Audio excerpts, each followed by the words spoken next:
We thought the forest was empty, but someone was watching us.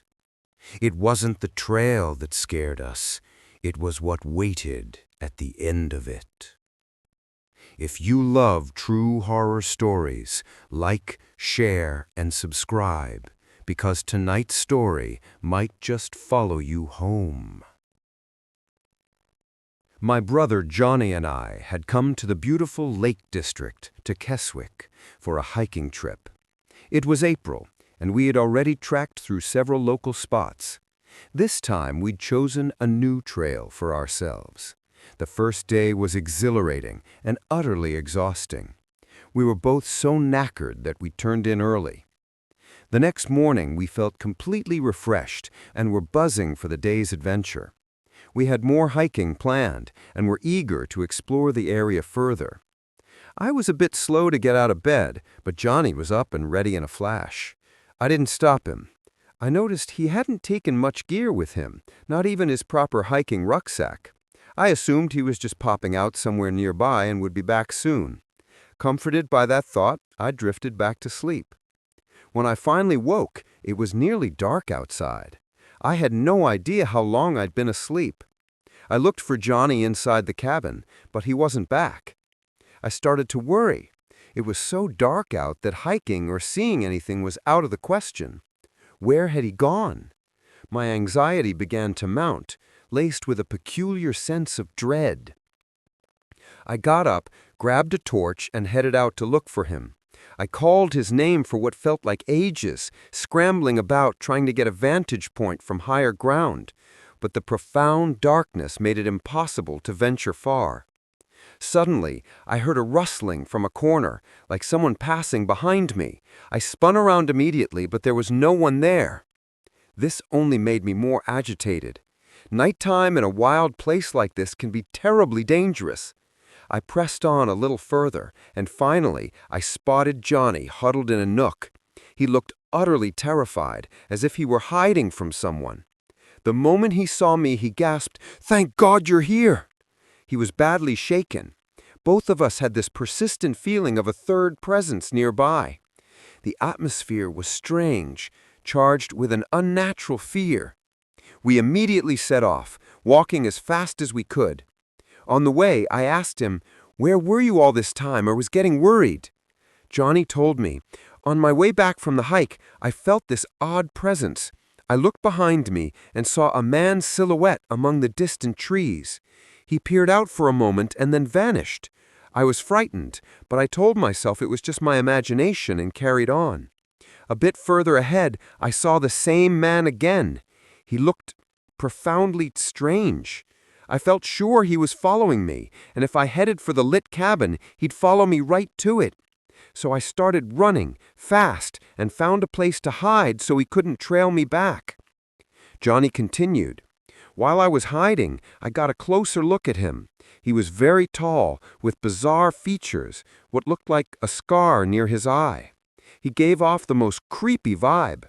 He came right up to where I was hiding, looked around, and then, perhaps because he'd lost the trail, he turned back. I waited for nightfall because I could still feel his presence. The moment it was dark and I tried to make a move, you showed up." Listening to his story, I hurried him back to the cabin. Once inside, we ate and decided to get some sleep. As I drifted off, I couldn't stop thinking about that strange man. The next day, we had a brilliant time. We explored the surrounding areas, looked at the local plants, and did some more hiking. We returned in the evening, tired but happy, had our meal, freshened up, and fell asleep, completely drained. Yet a nagging feeling persisted within me. The sensation that the man Johnny had described was still lurking around us. The vibe was just off. On the third day, we went hiking as usual and enjoyed ourselves immensely. That night, after dinner, my brother Johnny went to have a shower before bed. I was lying down when the thought of that man suddenly jolted me. I got up and looked out the window of the cabin. It was pitch black outside. I was half hoping, half dreading to see him, but there was nothing. I went back and laid down. Sometime later, I woke up and realized Johnny hadn't come out of the bathroom. He was usually in and out quickly. Growing concerned, I went to the bathroom door. It was slightly ajar. I peeked in. It was empty. Where is he then? I panicked. I moved towards the bedroom. Our cabin had one main room, a small kitchen, and the bathroom. As I approached the bedroom door, a strange fear gripped me. I mustered my courage and pushed the door open slightly. In the corner of the room, Johnny was sitting. He was frozen, his eyes wide with pure terror. With frantic eye movements, he tried to signal me not to come in. I was confused, and in my confusion, I shoved the door wide open. The scene before me was the most horrifying of my life. That same strange man who had followed Johnny was standing in our room. He was holding a shotgun leveled at my brother. He looked at me, but showed no surprise. He just stood there, chillingly still. Johnny was petrified, and my own breath caught in my throat. I had no weapon, nothing to fight back with. Suddenly, Johnny lunged at him. The impact made him stagger. His grip loosened, and the shotgun clattered to the floor. I snatched it up in an instant and aimed it at him. He froze, alarm flashing in his eyes. I yelled to Johnny, "Get outside and start the car." Then I barked at the man, "You into the bathroom. Lock yourself in. You don't dare come out until our car is gone, or I will shoot." Nothing happened in the bathroom. The man wasn't there when we left. We drove straight to the police and handed the shotgun over. They began an investigation into its ownership.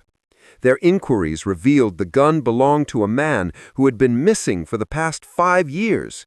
He, like us, had been a hiker who frequented the very area where our cabin was located. The conclusion the police drew made our blood run cold. The man who had held us at gunpoint was potentially a murderer. Their theory was that he had likely killed that missing hiker somewhere in these desolate woods. Then, by taking his shotgun, he had become another terrifying fixture of the forest. The thought that we had stood face to face with him, that we had shared those breathless moments of life and death, was unbearable. It sank deep into our souls, a trauma whose wounds feel fresh to this day. That incident completely extinguished my brother's passionate enthusiasm for hiking. The spontaneous smile that would light up his face at the mention of a new trail is now gone. These days, we only visit popular spots, places teeming with people, where the sound of laughter echoes and life is visible at every turn. The allure that once drew us to remote and mysterious paths has been sacrificed to the fear that another of him might be waiting around the next bend. And that strange man, he has become a permanent fixture in my thoughts and dreams.